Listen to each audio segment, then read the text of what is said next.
Hi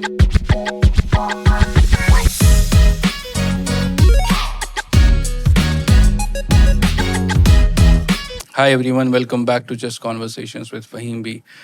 In this podcast, I have with me who does not need an introduction. I'll just tell you guys her name and you guys will know who she is. I have with me lovely Sharma. Hi. Thank you for coming. Thank you for having me again, Faheem. हमने मुंबई में भी किया था, वहाँ पे बहुत लोग आए थे. We just did a reel. उसके बाद लोगों को लगा कि मैंने पॉडकास्ट किया है and they were like where it is. तो I said कि आ रहा हूँ मैं. Let's just try if we can figure it out कि इस बार हम करते हैं. So I'm really glad. You remember when we had our conversation back in Kashmir? तब से कितनी चीज़ें चेंज हो गई. बहुत बहुत ह्यूज चेंज आया है. It was crazy, right? It is. That okay. कैसा लगा था वहाँ पे शूट करके? How and you did so many shoots, right? But you always tell me it was kind of different for me. क्यों? It was very different for me because, somewhere it was very real from inside. जो चीज़ें थी वो इसलिए नहीं थी कि लोगों को पता है कि मैं इस बारे में बात करती हूँ. बहुत ज़्यादा जैसे कहते हैं ना कि मुझे पहचान मिली उधर से. उसके बाद लोगों को पता लगा कि मैं इस बारे में बात करती हूँ. And then 52 million views on the first 52 million. And wow. I'm just thankful and grateful. It blew up, man. मतलब क्या हुआ? Your followers were growing like this. Yeah. And I remember you were calling me. And honestly, for my 1 million, the credit goes to you. Not at all. Not at all. Anyways, let's get into it. I want to talk about... See, people know the side of lovely Sharma where she always has a very different view than others. है ना? हमेशा you have put yourself in that frame where you're not afraid to speak out. But what are you really afraid of in a relationship? Your personal fears in a relationship? I think Faheem, मेरा relationship obviously by God's grace बहुत अच्छा चल रहा है. लेकिन अगर हमें किसी रिश्ते में किसी चीज़ का डर होता है ना, तो वो सिर्फ किसी एक इंसान को खोने का होता है. मैं नहीं चाहती कि जिससे मैं मोहब्बत करती हूँ, जिससे मैं प्यार करती हूँ, वो कभी किसी भी वजह से मेरी ज़िंदगी से जाए. बस एक यही डर है. अगर हम थोड़ा इस पे बात करें ना, इंसान तभी खोता है जब एक कम्युनिकेशन बैरियर होता है, या तो ज़्यादातर आजकल चीज़ें वन साइडेड हो गई है. बिल्कुल. What's your opinion on that?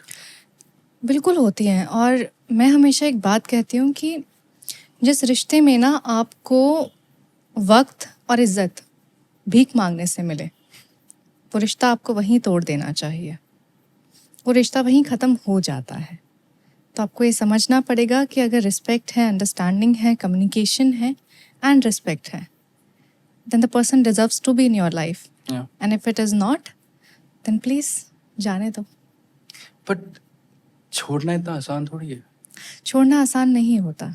देखिए, लेकिन हमने कभी ना कभी किसी एक बहुत बड़े ग्रीफ को अपनी ज़िंदगी में सहा होगा. हमने किसी की मौत की खबर को भी बड़ी आसानी से अपनी ज़िंदगी से भुलाया होगा. कोई एक ऐसा डेथ का न्यूज़ होगा जिसको हमने जाने दिया, जिससे हम रिकवर हुए. तो छोड़ना तो आसान है, भूलना तो आसान है. सही बात है, पर यादों का क्या करें? यादों को रखो संभाल के अपने पास में. अच्छी यादों को रखो अपने पास संभाल के, बुरी यादों को अपने पास लेसन्स की तरह रखो. देखो ना फ़हीम, एक रिश्ते में ना जब रिश्ता ख़त्म होता है तो वो एक चोट की तरह होता है. चोट जब वक्त के साथ भरती है तो उसका निशान रहता है. उस निशान को हम याद कहते हैं. उस याद को अपने पास रखो और ये भी याद रखो कि उस चोट ने दर्द कितना दिया था.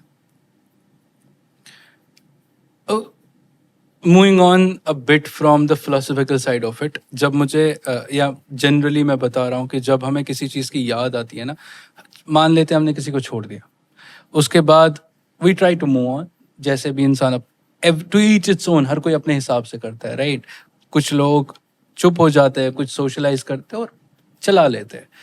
पर वो जो मेमोरीज आती है ना, sometimes we try to sort of like, let's say I am walking with another person now, और उस टाइम में मुझे याद आता है कि मैं उस इंसान के साथ भी ऐसे ही वॉक कर रहा था. Like usually what people comment on to our stuff, right, कि our memories are something that don't let us go further, और हम छोड़ना चाहते हैं बट ये यादें वापस ले आती है, तो उस सब से कैसे जाए, that is also a trouble ना।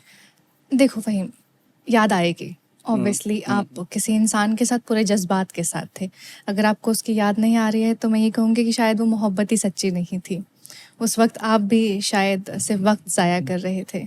Of याद course. आती है, आप किसी और के साथ हो जिसके साथ आप मूव ऑन कर चुके हो, अगर उसके साथ होते हुए आपको याद आ रही है और आप उस याद को होल्ड कर रहे हो तो आप गलत हो। अगर याद आई और फिर आपने जाने दिया और अपने पार्टनर की तरफ देख के बस स्माइल किया कि thank you for being there, अभी मेरा सपोर्ट बन के जब मुझे सबसे ज़्यादा ज़रूरत थी, और जिससे मैं उम्मीद करती थी, जो मेरा माजी था, उसने मेरा उस वक्त साथ नहीं दिया था, तो उस पल को लेके याद आने के बाद में ना ग्रैटिट्यूड फील करो Yes. कि अब जो तुम्हारे साथ में है उसके साथ जो है एटलीस्ट प्योरिटी के साथ रहो। अगर उसकी तरफ देख के एक बार आई लव यू भी बोल दोगे ना, तो वो जो याद आई है वो तुमको गिल्ट में नहीं डालेगी कि तुम कुछ गलत कर रहे हो अपने पास्ट को याद करके। एक सच्चे मोहब्बत की निशानी क्या है? इज्जत, मोहब्बत होने के बाद भी और मोहब्बत जाने के बाद भी। और जिस रिश्ते में इज्जत ना हो, जाने दो, क्योंकि यही बेहतर है। अगर मजबूर, काफी लोग मजबूरन रहते हैं। मजबूर कोई नहीं होता यार, आपको अपने बारे में पता होता है कि आपको कौन सी चीज़ आके उस रिश्ते में तोड़ देगी, आपको पता होता है। आपका परिवार नहीं मानेगा, आप पीछे हटोगे या कोई ऐसी चीज़, कोई मजबूर नहीं होता। ये सब फिजूल बातें हैं। Yeah? और एक अरसा लगा ये समझने में कि मोहब्बत कहने में और करने में बहुत फ़र्क होता है। Yes. जो लोग कहते हैं कि हम मोहब्बत करते हैं और फिर कहते हैं कि हम मजबूर हैं, वो झूठ कहते हैं। झूठ कहते हैं। बिल्कुल।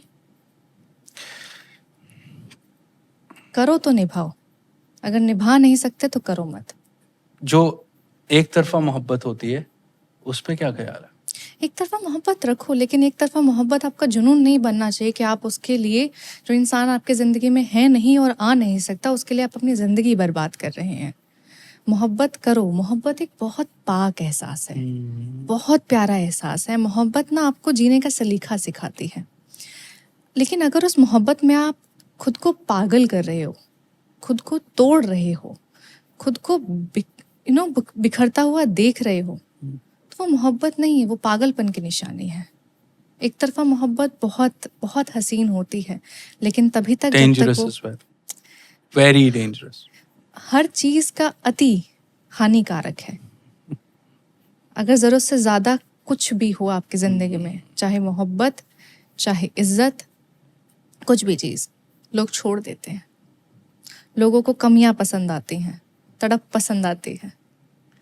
अगर पूरा मिल जाएगा तो वो लोग उस चीज़ को टेकन फॉर ग्रांटेड ले लेंगे, चले जाएंगे। Absolutely. Okay, what about the phase when you're with the one that you love, let's say even if you get married over the period of time, but वो जो फिर ठहराव तो आता ही है obviously, because everything is repetitive, you feel safe in that space as well, है ना, वो तो है ही, but does there come a point where it gets too repetitive कि मतलब you don't put in the efforts? You know, चाहे वो शादी हो, चाहे वो एक प्यार का रिश्ता हो, या आपकी ज़िंदगी में कोई भी रिश्ता हो, आप ताउम्र एक फ्लैट लाइन इमोशंस नहीं महसूस करते हैं। आपके इमोशंस चेंज होते Exactly. हैं। आप अगर इस वक्त बहुत इंटेंस हैं तो आप अगले पल किसी चीज़ को लेके मुस्कुराहट महसूस कर सकते हैं। Yeah. आप अगर इस वक्त खुश हैं तो किसी वक्त ऐसा आएगा कि आपको अगले पल एक एक सैडनेस महसूस होगी, एक खालीपन, एक अंधेरा महसूस होगा, एक खोखलापन महसूस होगा अपने अंदर। तो जब आपका अपना जिस्म इतने सारे जज्बातों के उतार चढ़ाव को देखता है तो रिश्ता भी तो वही है ना। बिल्कुल। तो रिपीटेड कुछ नहीं होता। चीज़ें अगर रिपीट हो रही हैं, अगर आपको ऐसा लग रहा है कि सब कुछ एक ही फ्लो में जा रहा है, तो then it's your job to take an extra effort, एक कदम और चढ़ना है और उसके अंदर कुछ नयापन लेके आना है। क्योंकि लोग अक्सर बोर हो जाते हैं, और बोर होने के बाद में फिर मोहब्बत को एक नया साथी मिल जाता है। और ये सच भी है और ये हो भी रहा है। काफी लोग इस पे बात नहीं करते। टॉकिंग में बात न करना। Why don't you talk a little bit about men that you always like to talk about? अगर 2 लाइन में कहूँ तो हम्म, इन दुनिया के रिवाजों में थोड़ी रियायत होनी चाहिए। मर्द को भी टूट कर रोने की इजाजत होनी चाहिए। Wow. I have you and me. I think हम थोड़ा इस पे डिफर करते हैं क्योंकि I don't know. I think you know this that I am very emotional about my mother. I always put her up everywhere, right? But you are emotional about men in a way which is obviously right. I'm not saying it's not happening in the world, but we oppositely defend another. Like you defend men in such a beautiful and graceful way that you know what you have done on social media. It's very visible. Everybody talks about you in a way that they would want a wife like you. Most of them say that I wish my wife sees it and she becomes a bit like this. So ठीक है. But I want to talk a little bit about ये men वाले emotions कहाँ से आते हैं. पता है फ़हीम, जब आप एक बहुत अच्छे पार्टनर के साथ होते हो ना, जब आपको प्यार मिलता है तो आपको उस प्यार की कद्र होती है Yes. और प्यार करने वाले की कद्र होती है। मैंने अपने ज़िंदगी में ना एक बहुत अंधेरा देखा है, जैसे अगर मैं कहूँ तो। और उस अंधेरे के बाद अगर कोई इंसान आया मेरी ज़िंदगी में जिससे मैंने प्यार किया, उसने मुझसे प्यार किया और उसने मुझसे ये कहा कि नहीं, बाहर आओ और देखो कि ये दुनिया बहुत खूबसूरत है। दुनिया अच्छी नहीं है लेकिन खूबसूरत है। जिसने मुझे जीने का नया नज़रिया दिया, मैं चाहती हूँ कि लोग उसके नज़रिए को समझें। आदमी बहुत खूबसूरत होता है यार। पता है सोसाइटी ना एक्सप्रेसिव और इमोशनल आदमियों को एक्सेप्ट नहीं करती है। Yes. वो डरती है। वो नहीं चाहती कि एक आदमी अपने सो कॉल्ड ढांचे से निकल के बाहर आके खड़ा हो जाए और ये कहे कि मैं आज उदास हूँ। वो उदास नहीं हो सकता, वो इमोशनल नहीं हो सकता। But mens are like oysters, जो बाहर से स्ट्रांग रहते हैं ताकि वो अंदर का जो उसका पर्ल है उसको महफूज रख सके। तो आदमी भी तो वही है ना, वो बाहर से एक बहुत स्ट्रांग पिलर बन के, एक स्ट्रांग दीवार बन के सिर्फ इसलिए खड़ा है ताकि उसके अंदर के जो जज्बात हैं, उसका जो परिवार है वो महफूज रहे। So let's take a bit of a detour now. I think we always talk about so many emotional things about you, but in that frame, no, we miss out on a lot of your success as well. Hannah, you are fairly a very successful storyteller now in India, and I know that. You and me, our collaborations have always worked out. I have seen the kind of love that have poured for you, और शायद उसकी कदर सिर्फ आप और मैं जानते हैं। बिकॉज हमने बहुत क्लोजली ऑब्जर्व किया यार। हम कितने बार फोन पे बैठ के डिस्कस कर रहे थे कि क्या हो रहा है, क्या नहीं हो रहा है। What are the future plans? Don't say no, I am gonna say it on this podcast. What are your future plans? So just say it. कुछ नहीं, बस खुश रहना, सुकून में रहना। मुझे भागना नहीं है। देखो फ़हीम, मेरी ज़िंदगी में जो कुछ भी होता है ऑब्वियसली वो मेरी इजाज़त से होता है। मैं कुछ भी विदाउट प्लानिंग नहीं करती हूँ, लेकिन मैं बहुत ज़्यादा प्लानिंग नहीं करती हूँ। I go with the flow, but obviously मेरे हाथ में दैट होता है। But of lately, Lovely, you have talked about the fact that from obviously up until the storytelling part is a part of your journey, right? But Yes. you also want to get into the founder life of it as well now. So what's the plan with that? वही मैं मानती हूँ कि नज़र is real, नज़र लगती है लोगों की। तो जब तक आपका काम हो ना जाए, जब तक वो चीज़ें अंडर कंस्ट्रक्शन हो, वर्क इन प्रोग्रेस हो, तब तक आई डोंट बिलीव कि उस चीज़ को बताया जाए। Okay, fair enough. But where is our book? वो बहुत जल्दी आएगी गाइस। उसका नाम है कागज़ and Oh, first time I'm hearing this. Book का नाम है कागज़। ऑब्वियसली लाइपर पब्लिकेशंस उसको पब्लिश करेगा। Yes.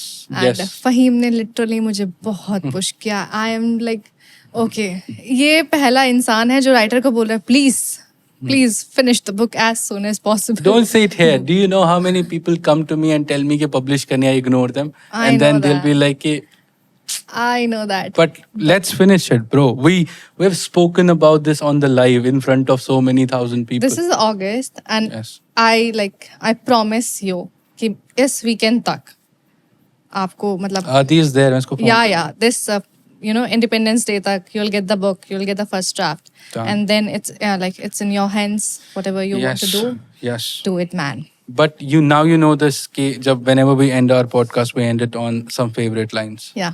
We're not gonna take you out of this studio without those lines. So come on, let's go. Let's hear some lines.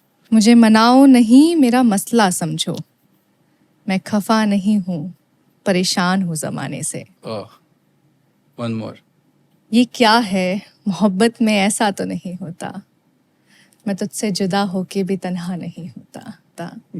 Fahim, now it's your turn. Yeah, of course, always for you. Yeah. एक line मैंने पढ़ी और ये काफ़ी resonate होती है मेरे से, या चाहे मुझे लगता है हर किसी से. एक पहलू आता है ज़िंदगी में जहाँ पे कि जी चाहता है इस दिल को आग लगा कर कहीं दूर बैठ के बस तमाशा देखो. कहा है कि हम तो मौजूद थे रातों में उजालों की तरह, पर तुमने ढूंढा ही नहीं ढूंढने वालों की तरह. लोग नहीं ढूंढते हैं, लोग अक्सर चीज़ों को छोड़ देते हैं, जाने देते हैं. हम लोगों की अक्सर आदत होती है कि जब हम कुछ ढूंढने जाते हैं ना, तो हर वो चीज़ मिलती है जिसे हम ढूंढना नहीं चाहते. गुस्सा, नफरत, फरेब, लापरवाही, धोखा, बस वो नहीं मिलता जिसे ढूंढना चाहा था. ना वो प्यार मिलता है, ना वो इंसान मिलता है, सिर्फ यादें रह जाती हैं. बस लोग चले जाते हैं, बस यादें छोड़ जाते हैं. Yeah. Let's end at that. You know, I always end my podcast as something where I let people ask me to bring her back again. Maybe somewhere in the world we'll do it again. क्या पता. घर लौटते हुए परिंदों को देखा तो ये एहसास हुआ कि काश ये फितरत जाने वालों में होती तो मैं लौट के आऊंगी. Done. But thanks for doing this. Thank you, Fahim. It's always been a pleasure, yaar. You're like a family, and what we have achieved in this whole thing together is so crazy that I can't is wrap my head unreal. around it. It I is know that. unreal. I can't wrap my head around it. Matlab, it happened in like this. Maybe it was meant to be. And हमारी vibe मिलती है. Yeah. Thanks everyone for joining. Thank you, guys. Thank you all.